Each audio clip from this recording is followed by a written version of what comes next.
And we have ended weaponized government where, as an example, a sitting president is allowed to viciously prosecute his political opponent, like me.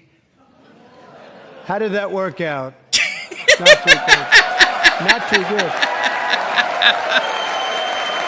So now we're going to see something truly evil. We're going to watch Rachel Maddow essentially attack a child with cancer. This is how bad the Trump derangement syndrome is. President Trump says it's good to honor a 13-year-old little black child who has battled cancer.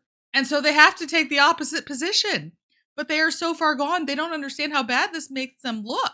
Some on the left wasting no time criticizing Trump's joint address, refusing to even celebrate Trump honoring a child battling cancer. This is disgusting. The president made a spectacle out of praising a young man who thus far survived pediatric cancer, as if the president had something to do with that. I hope he has a long life as a law enforcement officer, but I hope he never has to defend the United States Capitol against Donald Trump's supporters. And if he does, I hope he isn't one of the 6 who loses his life to.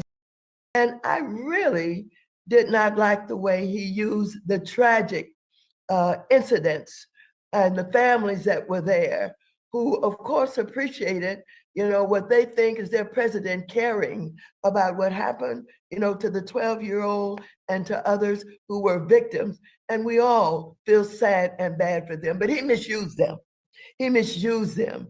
And what he did was he focused on them instead of focusing on the real issues that we're dealing with. Fox News contributor Joe Concha joins us now.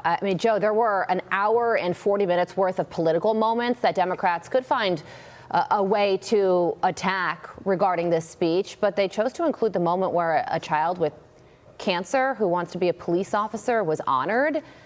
Grasping at straws at best. Kind of monster twists this beautiful moment for this child into not just something political, but into something evil. DJ was diagnosed with brain cancer. The doctors gave him 5 months at most to live. That was more than 6 years ago.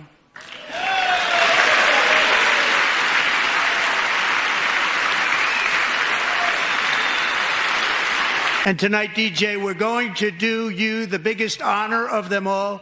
I am asking our new Secret Service Director, Sean Curran, to officially make you an agent of the United States Secret Service. We're going to cry again. Oh.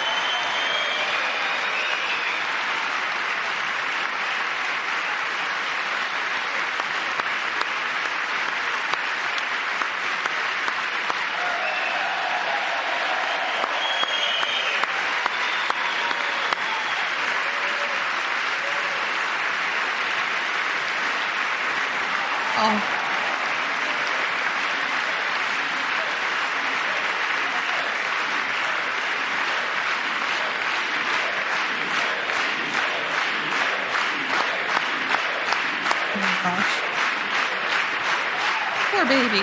I don't understand how you could consider yourself a human and not clap for that, not stand for that moment. My goodness. The Democrats looked beyond bad, beyond bad. They looked like heartless demons. They completely did, because how could you not care about something like that? And there was another moment where there was a son of a slain police officer. Jason tragically lost his dad, who was also a Los Angeles County Sheriff's deputy when he was just a boy, and now he wants to carry on the family legacy of service. Jason is a senior in high school, a 6-letter varsity athlete, a really good athlete, they say, a brilliant student with a 4.46, that's good, GPA. And his greatest dream is to attend the U.S. Military Academy at West Point.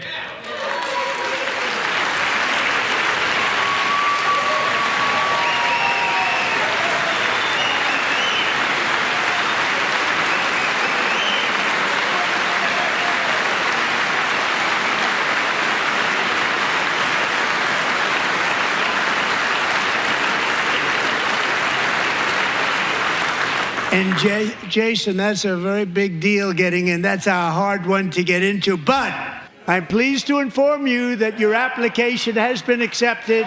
You will soon be joining the Corps of Cadets.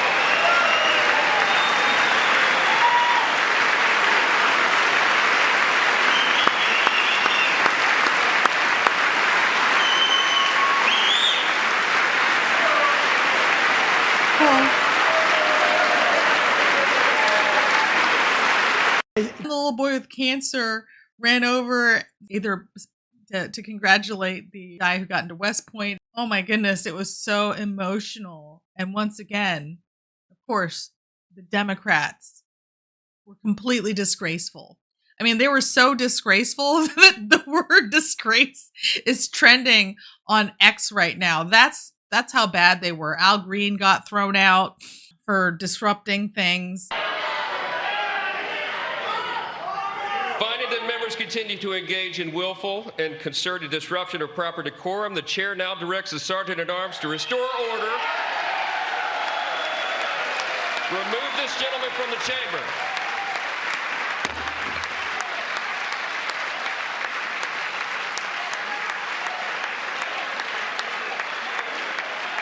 Throw him out. Get him out.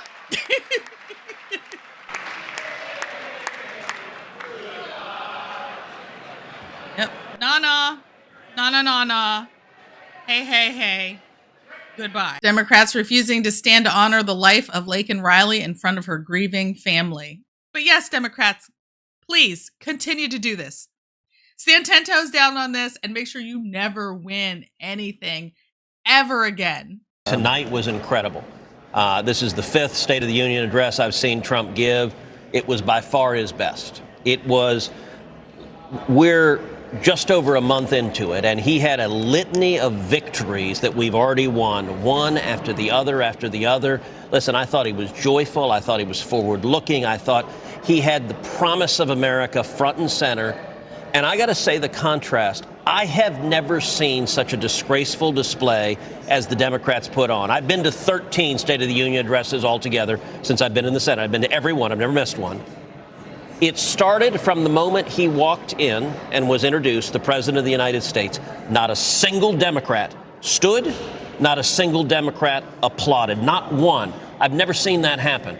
Every time Joe Biden walked into that chamber and they introduced him as the President of the United States, I stood my butt up and I clapped. Every time Barack Obama walked in, I stood up and clapped. Even when I couldn't stand their policies, even when I was horrified at what they were doing, I respect the office of the President of the United States and I respect the American people. The contempt those Democrats had, they wouldn't stand, as you noted, for the mom of Jocelyn Nungary. They wouldn't stand for Laken Riley's family. They wouldn't stand for the 13-year-old kid who survived brain cancer. They didn't stand for the young man whose father was a slain police officer, whom Trump admitted to West Point in the middle of the speech. They wouldn't stand for him. Even the Joint Chiefs applauded to the kid going to West Point. But you know what? The speaker got something slightly wrong. He said there was nothing they applauded for and stood for. That's not correct. There was one thing the entire night they applauded for, that we sent hundreds of billions of dollars to Ukraine. And they all stood and cheered that we sent money to Ukraine, but they will not applaud for America. And everything he said there was completely true. But that's why President Trump's approval rating is through the roof and the Democrats are in the toilet. And I'd like it to stay that way. And apparently the Democrats do too.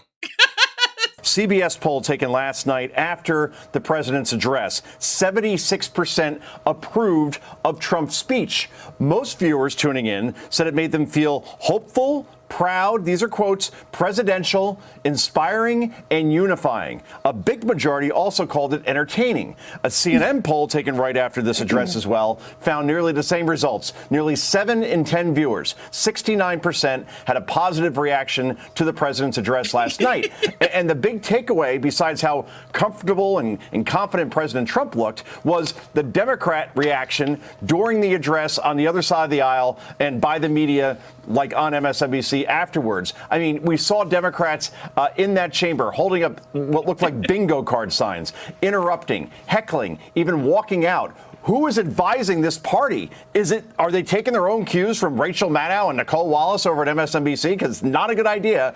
If this is the plan, it's a hot mess in a dumpster fire, and it shows why the Democratic Party right now is polling lower than it ever has in its history. No message, no solutions, just complaining, whining, and even, as you mentioned, criticizing Trump for honoring a 13-year-old cancer victim. I don't know. It shows once again that rock bottom does have a basement. Joe, isn't everything you just said emblematic of a wider Democratic Party problem? The fact that without policy, they resort to pettiness.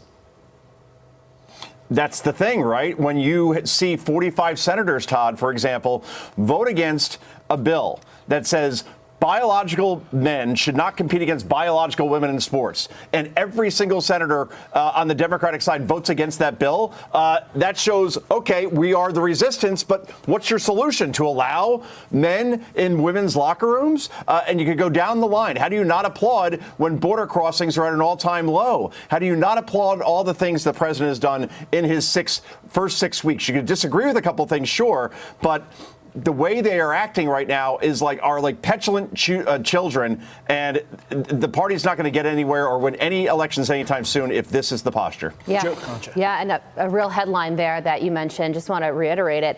76% of Americans approve of the speech, according to a CBS poll. CNN at 69% had a positive reaction. Yeah. So that's a bipartisan reaction right there, according to those two polls, that a majority of Americans did like what the president had to say yesterday. And to your point, Joe, he was feeling it 100%. And I'm just so happy right now and just so full of hope. And I can't wait to see what President Trump does next. Be sure to like, share, and subscribe. Thank you for tuning in to another episode of Red Dawn Daily with your hosts, me, Dawn Marie, and sometimes Leroy. Oh, Leroy, it's like I Dream of Jeannie or something. You look so good. You look so good. I don't know. What do you guys think? You think that there should be a permanent look for Leroy? I think we should always have the same hairstyle.